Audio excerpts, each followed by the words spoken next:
ஒலிம்பிக்கில் ஒருத்தர் ஓட்டப்பந்தயம் ஓடுவாங்க, என்ன பண்ணுவாங்க, அதை அடுத்தவங்கிட்ட கொடுப்பாங்க, அவங்க கடைசியில் தீபம் ஏற்றப்படும். ஆமீன் சொல்லுங்கள். இதில் எல்லாருக்கும் பங்கு உண்டு. சொல்லுங்கள், எல்லாருக்கும் பங்கு உண்டு. மைக்கில் பாடுறவங்களுக்கு பங்கு உண்டு, மைக்கில் பாடாதவங்களுக்கும் பங்கு உண்டு. இந்த பேருக்கு மைக் கொடுத்தா தான் பாட்டே வருது. எனக்கு ஒரு சின்ன ஆதங்கம், நீங்கள் பாடினீங்கன்னா மற்றவங்க பாடணும், புரியல? நீங்கள் பாடினீங்கன்னா மற்றவங்க பாடணும், ஆனால் மற்றவங்க பாட நீங்கள் பாட மாட்டீங்க. புரிந்து கொண்டால் சரி. ஞானங்களுடைய பூரண புருஷருக்கே விளங்கும். நீங்கள் பாடினீங்கன்னா மற்றவங்க பாடணும், ஆனால் மற்றவங்க பாடினா என்னங்க அவங்க சரியாக ஆரம்பிக்கலை. என்னது இது? நான் ரெக்கார்ட் ஷூட்டிங்க. இது பாடுறாங்கன்னா தெரிஞ்சால் பாடணும், அப்போ தான் பாட்டு புஸ்தகத்தை பார்க்குறீங்களா? மனசாட்சியே இல்லையே. சிங்கக்குட்டிகள் கூட பாட்டு புஸ்தகத்தை பார்க்குறீங்க. சொல்லுங்கள், உங்கள் வெளிச்சம் உங்கள் பிள்ளைகளுக்கு, எங்கள் சந்ததிக்கு.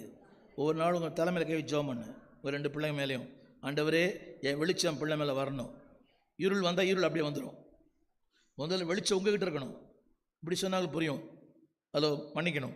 உங்கள் மனைவி மேலே கை வைங்க, உங்கள் வீட்டுக்கார மேலே கை வச்சு ஜெபம் பண்ணுங்க. ஏன் நல்லா இருக்குது பிடிக்கலான்னு கேட்குறீங்களா? இல்லை. The light will be enlightened your people. எனக்கு சில பேரை பற்றி ரொம்ப சந்தோஷம் உண்டு, ரொம்ப சந்தோஷம். நீங்களாம் சாதனையாளர்கள்.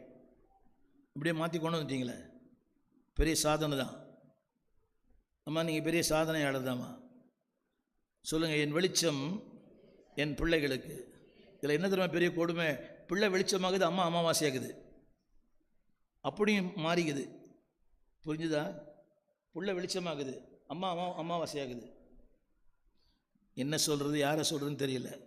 கரங்களை உயர்த்தி சொல்லுங்கள். எல்லாருக்கும் ஒரு சின்ன ஜெபம் பண்ணுங்களேன். ஆண்டவரே, என் வெளிச்சம் என்னோடு போயிடக்கூடாது. என் வெளிச்சம் என் பிள்ளைகளுக்கு. வெளிச்சம் தான் இந்த வெளிச்சம் இல்லை, ஏதோ ஒன்று தெரிந்து கொண்டோமே. ஆண்டவரை சேவிப்பது, அவரை ஆராதிப்பது, அவர் கொடுப்பது, அவரை அறிந்து கொள்வது, அந்த வெளிச்சத்தை என் பிள்ளைகள் கூட, என் பிள்ளைகளின் பிள்ளைகளும் பெறணும். சொல்லுங்கள், பிள்ளைகளும் பெறணும், என் சந்ததியும் பெறணும். ஆமென் சொல்ல மாட்டீங்களா? சொல்லுங்கள், டைம் ஆஃப் ரிலையன்ஸ். சொல்லுங்கள், அப்போ கூட நம்புவேன்னு சொல்லுங்கள். சத்தமாக சொல்லுங்கள், சத்தமாக சொல்லுங்கள், சத்தமாக சொல்லுங்கள். கடைசி அவனை சொல்லி முடிக்க விரும்புகிறேன். த டைம் ஆஃப் ரிஜாய்சிங், மகிழ்ச்சியின் நேரங்கள், மகிழ்ச்சியின் நேரங்கள். எல்லாம் படிக்கலாமா? எழுந்திருந்து 25ஆம் வசனம், 25ஆம் வசனம், 25. சொல்லுங்கள், இஸ்ரவேல் எல்லாரும் கரங்களை உயர்த்தி.